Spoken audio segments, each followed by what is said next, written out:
네, 구독자 여러분 안녕하세요. 공인중개사 이승주TV의 사당동 공인중개사 이승주입니다. 제가 최근에 이제 행정사 합격을 하고 되게 정신없는 나날들을 또 보내고 또 현업에서도 여러 개 일을 하다 보니까 영상이 다소 업로드가 늦었습니다.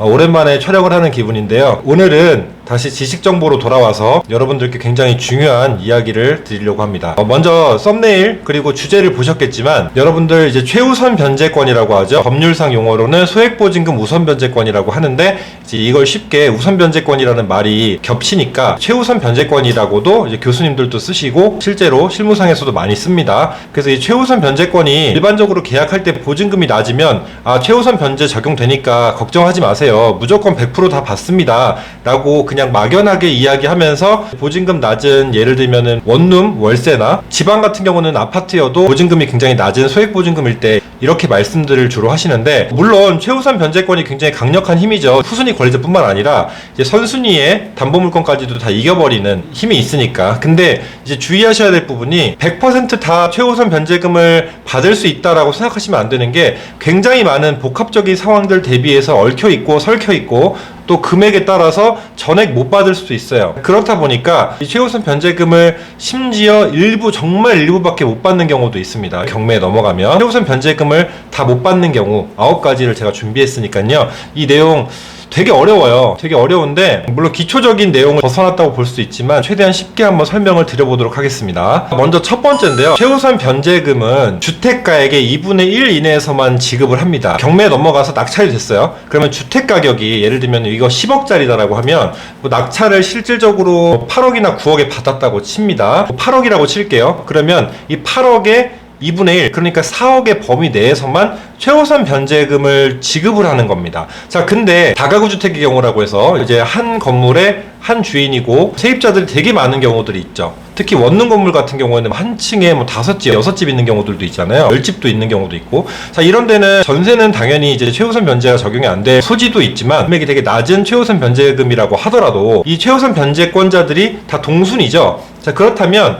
이 4억을 가지고 만약에 한 30명, 40명이 최우선 변제권자들이다 이러면 전체를 다 최우선으로 줄 수 없겠죠. 그러면 그 금액에서 4억에서 비율별로 예를 들면 어떤 사람은 보증금이 1,000만 원일 수도 있고 어떤 사람은 2,000만 원일 수도 있죠. 그럼 그 금액별로 비율을 안분해서 그러니까 2,000만 원짜리는 안분을 하면 예를 들면 비율을 따져봐야겠지만 어떤 분은 1,200만 원을 받을 수도 있고요. 또 1,000만 원짜리는 그 비율을 대비해서 어떤 분은 600만 원만 받을 수도 있고 뭐 이런 식이에요. 그래서 전액을 다 못 받을 수 있어요. 그러면 전액을 못 받으면 어떻게 되냐면 그 다음에 확정일자가 필요한 거예요. 확정일자를 딱 받아놓으면 먼저 최우선 변제권자들 오세요 하고 돈을 쫙 주겠죠. 그럼 남은 돈이 있죠. 그럼 이 남은 돈은 세입자가 대항력이 있다고 간주한 상황에서 다시 줄을 서는 거예요.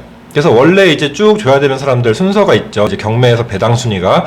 그럼 그 다음에 이제 줄을 서가지고 날짜별로 돈을 지급하는 거예요. 그러니까 전액을 받을 수도 있고 못 받을 수도 있는 거예요. 그래서 심지어 어떤 분은 이제 최우선 변제금이 한도에 딱 걸렸어요. 그러니까 제일 높게 보증금 예를 들면 2023년의 기준이라고 쳤을 때도 5,500까지 주니까 보증금이 5,000만 원인 경우예요. 그럼 이분은 실질적으로 2,500 혹은 3,000 이렇게밖에 못 받고 2,000만 원을 다시 줄을 섰는데 만약에 앞선 세입자들이 너무 많다. 이러면 돈을 다 못 가져갈 수 있다. 이렇게 볼 수 있는 거죠. 그러니까 한마디로 낙찰 대금에서 대항력 있는 사람들의 돈을 깔 거를 까야 돼요. 근데 그 낙찰 대금 한도에서만 돈을 주는 거고 이 낙찰자는 그 외에 낙찰 대금 외에 추가적인 금액은 지불할 필요가 없죠. 그럼 경매의 의미가 없는 거잖아요. 그러니까 예를 들면 집이 8억에 낙찰을 받았는데 빚이 15억이에요. 그럼 15억을 다 인수해서 이 사람이 돈을 내면 다 떠안으면 누가 경매를 하겠어요? 그러니까 이제 경매는 모든 권리들을 소멸시키고 낙찰 대금 안에서만 돈을 배당하는 개념이죠. 자, 그러다 보니까 8억 내에서 모든 금액을 소위 쇼부를 봐야 된다 이 말입니다. 주의하셔야 될 점은 주택가액의 2분의 1 이내에서만 최우선 변제를 주기 때문에 앞선 세입자가 다가구 주택의 경우에는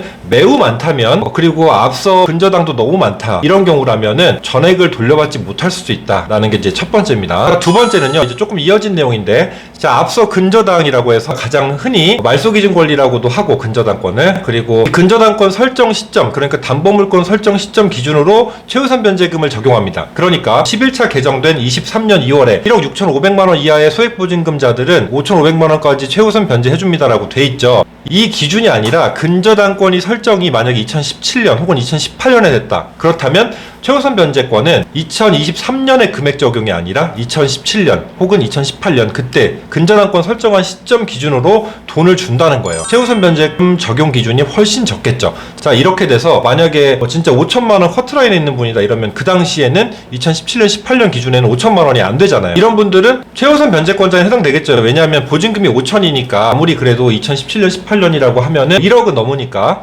그렇다 하더라도 최우선으로 배당되는 금액이 훨씬 적잖아요. 뭐 3천만 원대니까. 그렇게 되면 5,500만 원이니까 5천만 원을 다 받을 수 있는 경우였었다 할지라도 근저당 설정 시점이 있었다면 이제 5천만 원을 전액 배당받지 못하고 이제 최우선 변제로 일부만 받고 나머지는 또 줄을 서야 되는 이런 상황이 생길 수도 있다. 이게 이제 두 번째 경우입니다. 그래서 근저당권이 이제 설정 시점이 너무 옛날이다. 이렇다면은 그 시점으로 최우선 변제를 적용하니까 이 부분도 잘 보셔야 돼요. 이런 경우에는 당연히 해결책은 보증금을 무조건 최하로 낮춰야죠. 월세를 올리더라도. 아니면 근저당이 정말 오래된 경우라면은 이제 말소가 얼마 안 남았다. 원금이 무조건 갚게 돼 있으니까 원금이 많이 안 남았다라고 하면은 이제 이 원금을 좀 까는 방식, 감액을 하는 방식으로 재설정을 하던지 아니면 제일 좋은 건 말소겠죠. 이 근저당이 말소 기준 권리가 되니까 근저당 설정 시점이 너무 옛날이다 혹은 근저당 설정 시점 대비해서 돈이 최우선 변제를 전액 받을 수 없다라고 하면은 만약에 그 집이 정말 위험해서 경매에 넘어간다. 요즘에 이제 부동산 경기가 안 좋으니까 경매가 많잖아요. 이럴 때는 최우선 변제를 다 받지 못할 수도 있다라는 게 이제 두 번째입니다. 두 번째까지 했는데 벌써 시간이 많이 지났는데요. 이제 세 번째부터는 조금만 더 빠르게 또를 진행해 보겠습니다. 세 번째는요. 건물이 지어지기 전에 그러니까 대지가 있어야 건물을 짓죠. 이 대지가 지어지기 전에 토지에 근저당이 설정되어 있는 경우입니다. 자, 다가구 주택의 경우에는 토지랑 건물이랑 등기부가 별도기 때문에 열람이 쉬운데요. 만약에 빌라 같은 경우는 건물을 부수고 땅에다가 저당을 먼저 받아놓고 건물을 올리니까 호수별로 등기가 나오기 때문에 토지에 별도로 등기가 있으니까 확인해라 라고 해서 토지 별도 등기라는 게 따로 뜬단 말이에요. 그렇다 보니까 만약에 토지 별도 등기 담보물권 그러니까 근저당권이 설정되어 있는 경우라면은 근데 말소를 안 했다면 추후에 경매에 넘어갔다라고 하면 무조건 이 토지 근저당권자가 선순위로 돈을 가져갑니다. 최우선 변제권자보다. 자, 이렇다 보니까 돈을 만약에 3억에 낙찰이 됐는데 토지 근저당권자가 2억에 근저당을 가져갔어요. 그러면 1억밖에 안 남는 거예요. 1억을 가지고 거기서 또 최우선 변제를 나누고 해야겠죠. 자, 이러다 보니까 최우선 변제금을 다 못 받을 수도 있다. 이 부분이 또 핵심입니다. 그래서 세 번째 이렇게 설명드리고요. 네 번째는요. 이제 조금 이해가 쉬울 거예요. 경매가 된다라고 이제 분명히 우편이 날라옵니다. 임차인한테 이제 집에 날라와요. 그리고 우편물 딱 봤을 때 심장이 철컹하죠. 언제까지 경매 개시 결정이 되니까 배당 요구하세요. 이 내용들이 있단 말이에요. 가장 중요한 건 보증금이 너무 적다. 나는 안전하니까 괜찮아라고 해가지고 아직 전입 신고를 안 한 거예요. 그리고 그 집에 살고는 있는데 이런 경우에는 대항력 요건이 뭐예요? 주우주라고 했죠. 주민등록과 주택 점유입니다. 그러니까 주민등록은 우리 주민등록법 상에 전입신고한 때 주민등록 된 것으로 본다라는 규정이 있기 때문에 전입신고를 하는 게 곧 주민등록이랑 같다는 거예요. 자, 그럼 점유는 말 그대로 점유를 해야 되는데 혹은 주민등록은 했는데 점유를 안 한다. 거기서 안 살고 있다. 짐도 안 났다. 이렇게 되는 경우에는 어쨌든 대항 요건을 못 갖춘 경우니까 이럴 때는 이제 경매 개시가 돼도 이런 세입자들은 최우선 변제금을 못 받을 수 있다. 그러니까 대항력은 확보를 해놔야 된다는 게 가장 큰 요건입니다. 경매 개시 결정 전에 대항 요건을 주민등록이랑 주택인도를 해놨으면 괜찮은 거죠. 이걸 일반적으로 대부분 전입신고를 하시니까 이렇게까지 안 하는 경우들이 별로 없을 것 같은데 라고 하지만 실제로 제가 상담해 드린 분들 보면은 보증금 낮거나 혹은 다른 집에 이미 전입이 돼 있어서 부득이하게 전입을 못하는 상황이다라고 해서 전입을 안 하시는 분들도 있어요. 이런 분들은 경매 개시가 딱 됐는데 딱 날짜를 봐야죠. 먼저 날짜가 언제요를 먼저 봐야 돼요.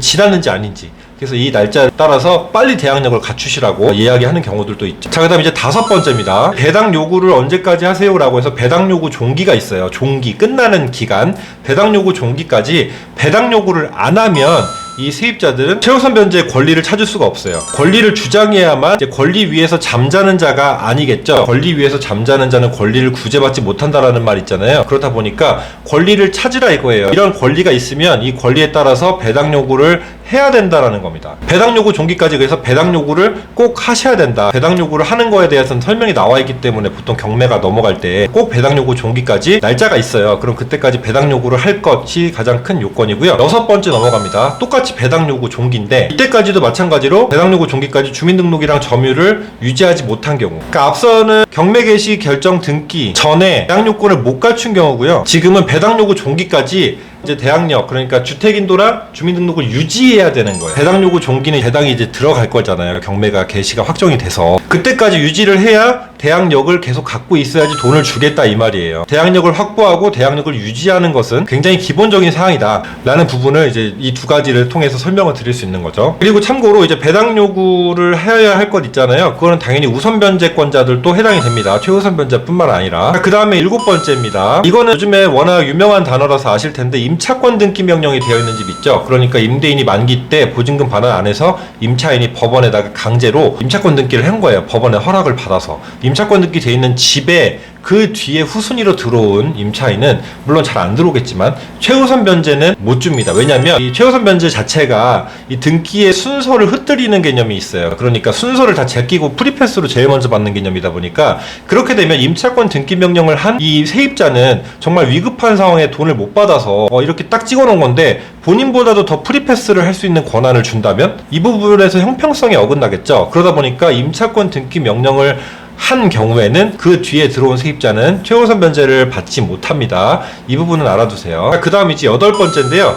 8번째도 이제 많이 아실 거예요. 신탁 등기된 집에 들어간 경우인데요. 자, 실제 판례에서는 법원들은 이 신탁 등기의 유효성에 대해서 힘을 실어주고 있기 때문에 최우선 변제권은 보장이 안 된다고 봐야 됩니다. 보통 신탁하면 담보 신탁이 많으니까 신탁 종류도 있죠. 몇 가지가. 이제 담보 신탁이든 신탁 등기된 집에 계약을 체결한 경우에는 이제 최우선 변제를 보장받지 못한다. 자, 그렇기 때문에 입주하시는 분들은 보증금을 정말 낮게 들어가시거나 아니면 어떤 특약사항에 언제까지 신탁 등기를 말소한다는 조건으로 진행을 하셔야지 더더욱 안정성을 확보할 수가 있겠습니다. 자, 그 다음 끝으로 이제 9번째가 되겠네요. 전세권 설정 임차인으로 계약하는 경우인데요. 전세 보증금이랑 전세권은 완전 다릅니다. 이제 전세권은 등기부에 찍히는 강력한 물권적인 힘이고요. 전세 보증금은 말 그대로 채권이에요. 그래서 돈을 오가는 힘 자체가 굉장히 다른데 전세권이라는 걸 설정을 한 거예요. 그러니까 예를 들어 전세권 설정하는 경우들이 굉장히 다양한데요. 대표적인 예로 법인 같은 경우는 주택임대차보호법에 적용을 못 받으니까 전세 보증금을 전입신고해도 대항력 확보가 안 되는 경우들이 있죠. 이렇게 해서 제가 최대한 빠르게 설명을 조금 드렸는데요. 오늘 영상도 유익하셨길 바라고, 제가 요즘에 일정이 너무 바쁘다 보니까 영상 촬영을 많이 못하고 있는데 최대한 시간을 내서